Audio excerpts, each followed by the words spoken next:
Because we have three young people like me who will... Kikisali talaga, like me, who's involved in social enterprise.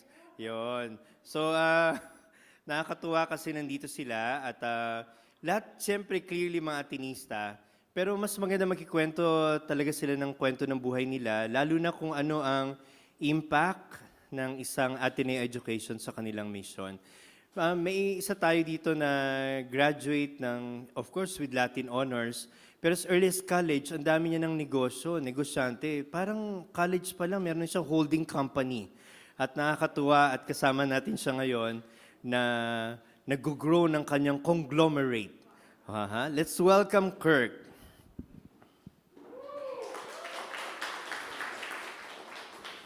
At papakilala ko na lang silang sabay kasi ako rin yung may kasalanan ako nag-insist na mag-asawa sila. Hindi. Para kami mag-mini board meeting nitong tatlo. At kasama namin sila sa Rags to Riches at syempre yung isa social entrepreneur behind the Happy Noy. At ang Happy Noy at ang Rags to Riches ay para magkapatid. No? Sister companies yan. At nakakatuwa dahil ang founders of the two social enterprises are husband and wife team. At madalas ito magkasama. Ang galing nyo nga, no? Parang libre honeymoon nyo kung saan kayo nagpupunta for the social enterprise. No? Kasi syempre si Reese, one of only 5 young laureates of Rolex. No? Mahirap yun, hindi ka pwede mag-apply nun eh. They search for you. No? At ilang buwan ka nilang iimbestigahan kung totoo ba ang ginagawa mo, tama ba yan, and we're happy that she's waving the Philippine flag and really parang making us shine in the field of social enterprises. Please welcome Reese Fernandez Ruiz. At yan. Kasama yung kanyang buslo, ang pinaka-best-selling Rags to Riches bag. At syempre, ang kahit ako, hinahangaan ko. No? In fact, recently, he gave a talk sa young professionals. Humingi ako ng copy ng kanyang PowerPoint. The ever-inspiring, isang atinista rin siyempre, na nagtayo ng Happy Noy together with Bam Aquino, who is now our senator. Napaka-level-headed, ang sarap kausap. Kahit ang heated debate na ng Rags to Riches board meeting namin, kahit ang init-init na nag-aaway kami kung magkano dapat ang kikitain ng isang nanay at punong-puno na ng numbers ang blackboard. Whiteboard, sorry. Magkaibigan pa rin. At nakakatuwa yung mga elements na yun of being level-headed, cool about things, the ever-inspiring Mark Ruiz. So gawin na natin very informal yung session. Sabi ko nga sa kanila, wala na ng PowerPoint, diretso na sa kwentuhan. At makinig muna tayo according to age. So, ako muna. Hindi. Makinig muna tayo sa kwento ni Kirk. At siguro maganda mapakinggan yung pinaka-tema natin. Ano ba yung impact ng isang Jesuit education, the Ateneo education, sa iyong buhay? At magandang tanungin na rin kung mag-Jesuit ka, no? Parang gano'n. Hindi. Okay. Okay, tinanong ko lang naman. Pero gano'n. So, makinig po tayo again with Kirk. Hi, good afternoon po. I'm Kirk. Actually, they asked us to reflect on how our Jesuit education has helped us where we are now in terms of nation building. I prepared actually a speech, but dahil informal na lang, I'd like to start by sharing something which was asked of me by one of our employees. Sabi niya, "Sir, paano niyo po madi-describe ang isang atinista?" Without batting an eyelash, my immediate answer was, may topak. May kakaibang topak. Sabi niya, "Sir, anong topak yun?" Sabi ko, wait lang, sige, sasagutin ko yun. Before I'll tell you what the topak is, I'll tell you my context, where I'm coming from. I first set foot in Ateneo 9 years ago, 2004, when I was freshman. Everything was new to me because I was and still am the only Atenean in the family. So as you could imagine, the word that you can describe of me is like I'm a sponge. Sponge to everything that Ateneo taught me, sponge to everything that Ateneo offered to me, the experiences, the orgs, the friends, the philosophies, and the principles of Ateneo. So, kumbaga, compared to my friends from Manila, I can say that I had the most topak kasi I absorbed it eh. So what are these TOPACs? To be safe, knowing that this is a formal Jesuit event, and Father Ben is here, I, I looked up the dictionary on what TOPAC means. So it means craziness or strangeness. And I believe that all of us will agree that we Athenians have a certain sense of craziness or strangeness. Of course, the good ones. I'd like to think so. The first TOPAC is the need to discern. The need, in my case, to ask if I'm in the right place. So this was seen or felt very strongly when after graduation, we started Get Blued when we were third year, 2007. After that, however, I was employed by a multinational company who is into beauty. So naturally, I was there, the salary was high, but I felt that I struggled asking the question, why am I here? Is this the right place for me? Would it be great for me to sell makeups and know the difference between lip balm, lip gloss, and lipsticks and study the different shades of pressed powder? So after serious consideration and discernment, I talked to my mentors, I talked to my dad, to my friends. I decided to leave the company to pursue Get Blued with my business partner Ken and Em, who are here. So the question of doing it for part-time for each, one for corporate, the other for business, was out of the window na, because it was an advice that I actually got from Sir Mark. I will call him Sir because naging estudyante niya ako eh. So, sabi niya kasi, hindi pwedeng sabay kasi that will prevent you from doing one thing full-time. Kasi at the back of your mind, you'll always have a backup plan. If things go not as well as you would expect it to be in the business, you can always say na, di bali, may corporate naman eh. Similarly, if nahihirapan ka sa corporate, isipin mo na, may business naman. So you would not really commit yourself to that full-time. So, yun. The first TOPAC that Ateneo gave me was that need to discern and to think, do I really belong here? Is this where I'm supposed to be? So, Get Blued has been here for 5 years. And for the past 5 years, we've won the championship. God indeed placed me here. This year, I will talk to God again.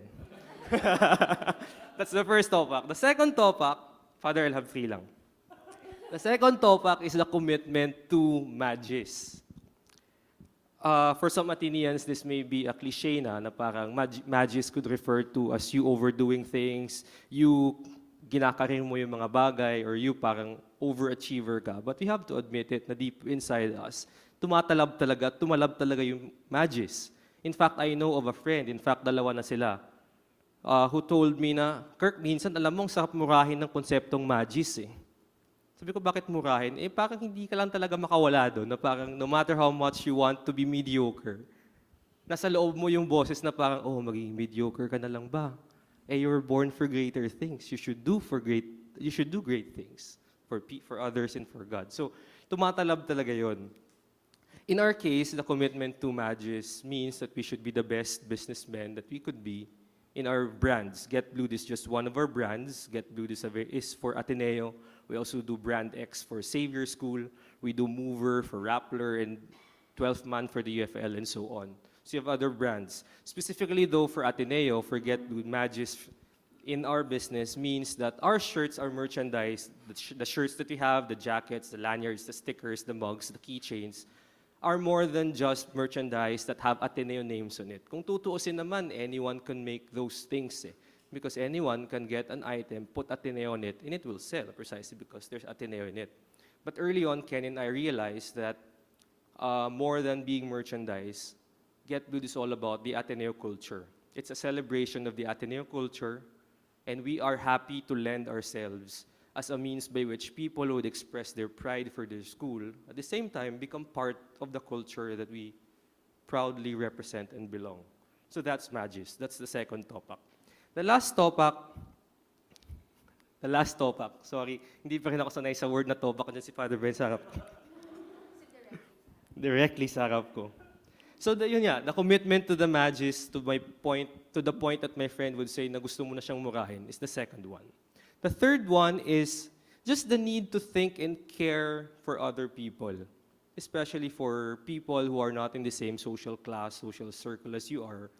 In our case, yun yung mga employees namin.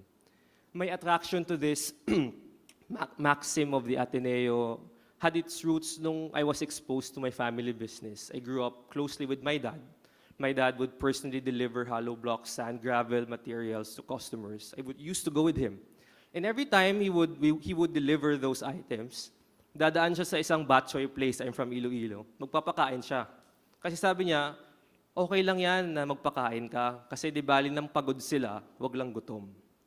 So, yun yung tumatak sa akin. That's why I'm kind of attracted na rin to the idea of being persons for others, at least at a very young age. Coming to the Ateneo and now in our business, because now we have 9 employees, but before, Ken and I used to do everything by ourselves. Umaga kami magdi-deliver ng shirts, kami magbubuhat. Nung nagbebenta kami sa Araneta, yung kotse ko, puno ng masking tape yan kasi nandun lahat ng racks, nandun lahat ng stands. So kami gagawa nun. So now that we have employees doing it for us, we know how they feel. We know na pagpagod sila, we know the exhaustion. So we always put ourselves in their place, we always put ourselves in their shoes, thinking na, oh, ano kayang feel nila? Ano kayang nafe-feel nila ngayon, how can we address it? So, several things, siguro concrete things. Number one, we pay them justly, minimum wage na yun. We are liberal in terms of giving extra money for them, for food allowance, for overtime pay. Number two, na-realize kasi namin no matter how high you pay them, no matter how high the salary is, because by the very nature of money being money, they would always want more. They would always say na parang sana mas mataas yung sweldo, sana mas mataas yung sahod. So if that's the case, if salary is the only basis by which they would stay in the company, then hindi talaga sila magsistay ng ganun katagal. Ergo, Ken and I and my other partners thought of a way to make them stay longer and to make their stay in the workplace more fulfilling. So number one, we initiated a culture of openness for them. We have individual company consultations every month so that we can get a feel of how the employees are, what their complaints are. Typical questions there is what are the things that you're happy about in the business? What are the things that you're not happy about? What are your suggestions for us being your bosses? What are your wish lists? So that's employee consultation. Another thing is we have a weekly Bible study sharing sessions as well. There, nothing dogmatic about it. It's just coming together, discussing practical things like a topic, for instance, is hard work. What does the Bible say about hard work? Another thing is about patience. What does the Bible say about patience? There, we take turns in sharing every time. So those are venues for them to inspire us and maybe sometimes to disturb us. Na parang, there was one employee who told us na parang, we found out that she never treats herself whenever she has a salary, even to Jollibee or to Fishball or Squidball, precisely because she feels guilty and she feels bad that she can enjoy these things while her relatives in Davao could not. So mga ganung bagay. So those things make the office experience, the company experience more meaningful. Another is perhaps because most of them have not finished college as well. We tried to make time for sessions in our company. Like last time, our topic was about the 5 languages of love. Tapos yung next naman, the 5 languages of apology. So kumbaga para lang din may enrichment program, enrichment on their part, na mas may makukuha ko sa business, sa trabahong to kaysa sa pera. One even suggested na, sir, next time refresher naman sa grammar. Kasi nagbebenta siya dito sa bookstore, kaharap niya mga foreigner minsan daw, sign language siya lang. Shirt, sir, shirt. So wala.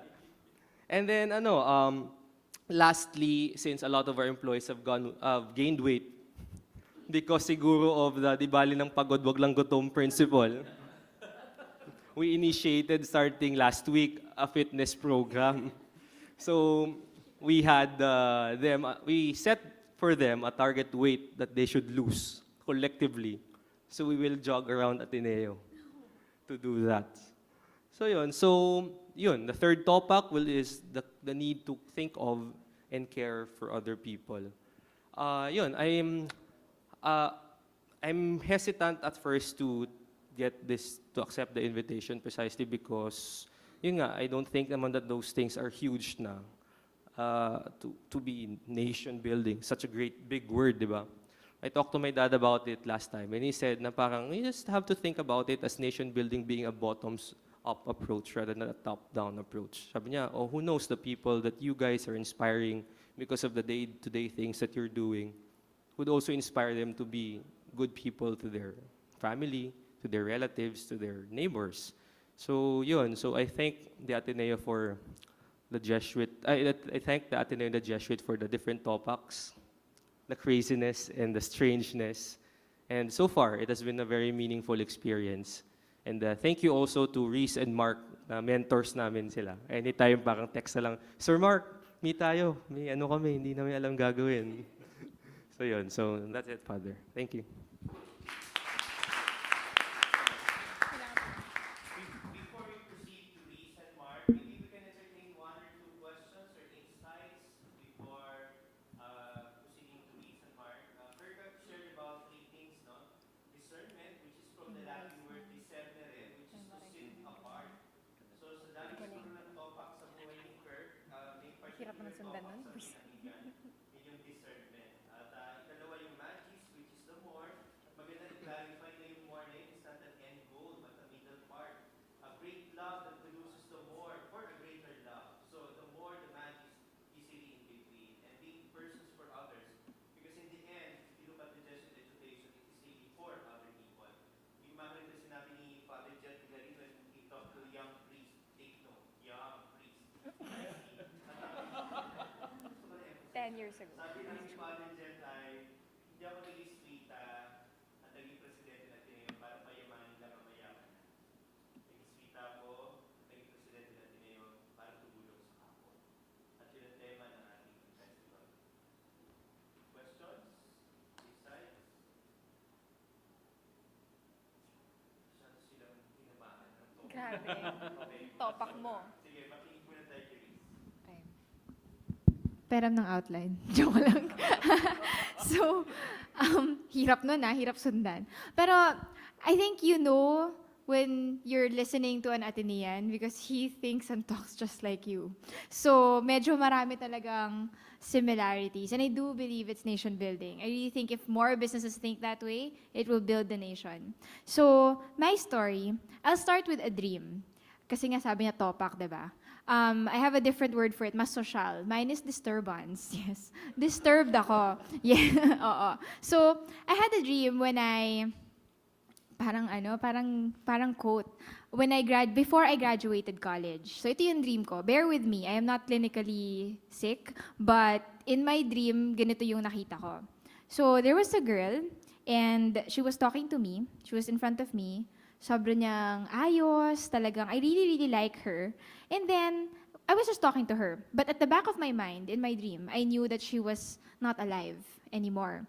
That there was a group of people on top of the house who were manipulating her movements and dubbing her voice because they didn't want her to die. Scary, no? So, imagine, dream lang yun, parang movie. So, yun yung napanaginipan ko na she's there, I'm talking to her. And so, tinatanong ko, ano ba yung ibig sabihin ng dream na yon? Kasi medyo recurring siya in several ways. So, akala ko, magkakatotoo ba to? Sana wag. Kasi nakakatakot siya. Sana it means something na mas deeper meaning, di ba? Rather than literally happening to me. So, I asked a friend and talked to her about it. And then, she gave me an insight that really gave me an insight as well about myself. She said, maybe, in your dream, everything kasi is a reflection of you, of how you feel. Maybe you don't feel fully alive. Maybe you feel that you have to do something, but you don't really want to. But you have to because a lot of people depend on you. So the girl, the dead girl, oh my gosh, it's creepy, was me in the dream. So I was thinking about it and I realized na oo nga, I am very disturbed. Not just like that, but because I had a lot of decisions to make right out of college. In fact, I said the same thing, like the disturbance. Sabi ko, as a graduate of Ateneo, I'm very disturbed in front of Father Ben in a board meeting. So, sinabi ko na to. So, I'm way past the, shucks, nakakahiya. So, Yun. Just to share with you 3 things about my decision when I went out of college. And to share with you my background as well with these 3 things. So, I was wondering where I should go after college because I have situations that I have to take care of. One, although I look Chinese, I'm really not, well, I'm Chinese pala, but I'm really not like the rich kind of Chinese, yung businessman. Yun kasi usually yung iisipin na may negosyo, ganon. Hindi ganon yung kinalakihan ko. Although talagang maraming nag-iisip na, oy, baka kasi you're doing this kasi you have the funds to do it, ganon. But my mom was a missionary worker. So when I was 3 years old, we were living in Quiapo Church, literally living inside the church. I would sleep in the Blessed Sacrament with aircon and carpet. So in fairness to my childhood, it was very rich, air-conditioned and carpeted. So my mom would do vigils, and I would be there sleeping. And so, doon ako lumaki. My friends were street children. I would talk to them. They were my friends. We talk about our dreams. And when I look back, I knew that they were no longer in school. Some of them passed away. Some of them are in prison. And I knew that I was where I was, not because I'm better, but because I had more opportunities. In fact, I think a lot of my friends there were very smart, and they could really reach something in life if only they were given a chance. So that's my background. And because of that, even after I graduated, my mom was still a missionary worker. So alam ko na I have to support my mom. When I leave Ateneo, I knew that I have to work somewhere where I can take care of my own rent, take care of my own food, and give my mom allowance and my brother allowance as well. So I don't have a home I can go to at kakain ako with my parents and matutulog ako doon and I can keep my salary. I literally have to take care of everything. And I knew that. And sabi ko, okay, that's my situation number 1. My situation number 2, I'm part of Gawad Kalinga. So I started joining Gawad Kalinga when I was in 3rd year. See, my Ateneo education gave me a lot of topak as well, but I call it disturbance because I'm social. Okay, so I'd go to GK because I felt that I was given scholarships, I was given a chance, I have to give back somehow, even if it's during college, because maybe I wouldn't be able to do so after. So I'd go to GK, Gabaldon, Nueva Ecija, for 9 consecutive weekends during my 3rd year to 4th year. In fact, Father Ben was there with me. So, before, if siguro hindi ko nakilala si Father Ben noon, sobra akong kinakabahan ngayon. But, just to give a background of how I met Father Ben, we were in a bus, punong-puno yung bus, walang ibang upuan kundi sa tabi ni Father Ben. 5 hours. Yung biyahe to Gabaldon, Nueva Ecija, kasama ko si Father Ben, yun. Naubusan ako ng sasabihin. Pero dahil doon, okay na ako ngayon. So, ganun lang yun. So, we were going there and I was friends with the people who were building their homes. We're building their homes with them. And I realized that there's so much more outside Ateneo, outside our comfort zone. And sa lagay na yun, ang dami ko ng hindi comfort zone. Kasi bata pa lang ako, yun yung nakikita ko. But I realized that there are people who are building something for themselves and they can bring themselves out of poverty, but they need the opportunities. Again, the opportunities, yun talaga yung theme. My 3rd disturbance is that I graduated management. So, business management, all the accounting, marketing, lahat talaga ng about business, I had those skills. And sabi ko, okay, with those skills, I can go to a corporation. Definitely. And there's nothing wrong about that. But do I really want to? Is it really the path that I want to go to? Considering all my 3 disturbances. So when I put all of those together, I couldn't think of where I should go. And that's why puro nightmares yung mga mga panaginip ko. But because of the help of mentors, the help of people actually like Mark, like Father Ben, Father Javi, Harvey Ke, so all of those mentors who told me that it's okay, that you can take the chance, I found myself in Rags to Riches. So before that, I'm in Ateneo School of Government as program assistant, helping out with youth leadership and social entrepreneurship. And while doing that, I was already starting Rags to Riches with Sina Father Javi, Sina Mark, and our other co-founders. So medyo pina-part-time ko siya. So today, Rags to Riches, just to share with you a little bit more about it, it's a social business enterprise that started 2007 as a specific solution to a specific social problem, which is unfair trade in payatas, where the nanays making foot rugs out of scrap cloth were only earning 12 to 16 pesos a day. And so we decided to change this, and we linked up with famous designers like Rahul Laurel, Amina Aranas Alunan, to bring out the value in the artisanal crafts that they have. So we now have bags, fashion accessories, home accessories that can now be seen in the different high-end malls. Mark is bringing it out. Yun. Different high-end malls of the Philippines, in London, and recently featured in Vogue. So it's very encouraging and inspiring to see our artisans reach this level. And I still believe up to today that if you provide opportunities for more people, that will lead to amazing, even surprising things. This is my motivation for doing Rags to Riches every time. That I was helped by people I don't know who decided to give out scholarships. And through a series of events, mentorships, spiritual direction sessions, I got to where I am. And I strongly believe that our artisans, we have now trained around 900, are going to have kids who will have better food on their table, better values in their homes, and that's going to definitely make the Philippines a better country and the world a better place. And who doesn't want to live in a better country and a better place? So just to go back to the Ateneo disturbance, for me, it's about that. You don't look at something in face value. You always ask why. You always discern. You're always over-reflective, sometimes super over-reflective. I reflect like every day. So you think about these things and you think about connections. You just don't see something and then see it like a problem, but you see solutions. And you see the connection of these solutions to the greater call of God, to the greater call of nation building.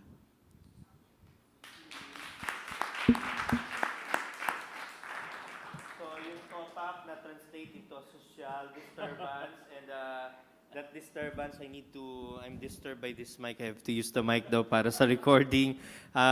So that disturbance has started from childhood throughout Ateneo, the Gawad Kalinga, and particularly the first time I saw you was in Ginsaugon.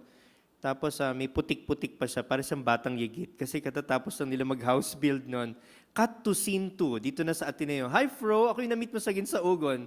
Hindi ko talaga siya ma-recognize.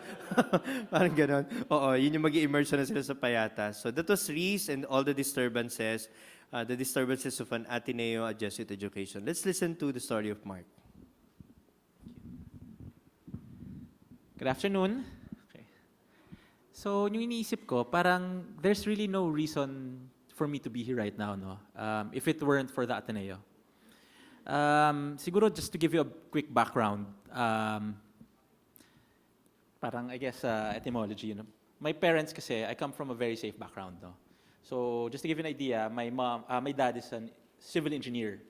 So, if you know engineers, they, design buildings, they design bridges. And so they engineer to 100+% if possible, chances of success, no room for failure. Because if they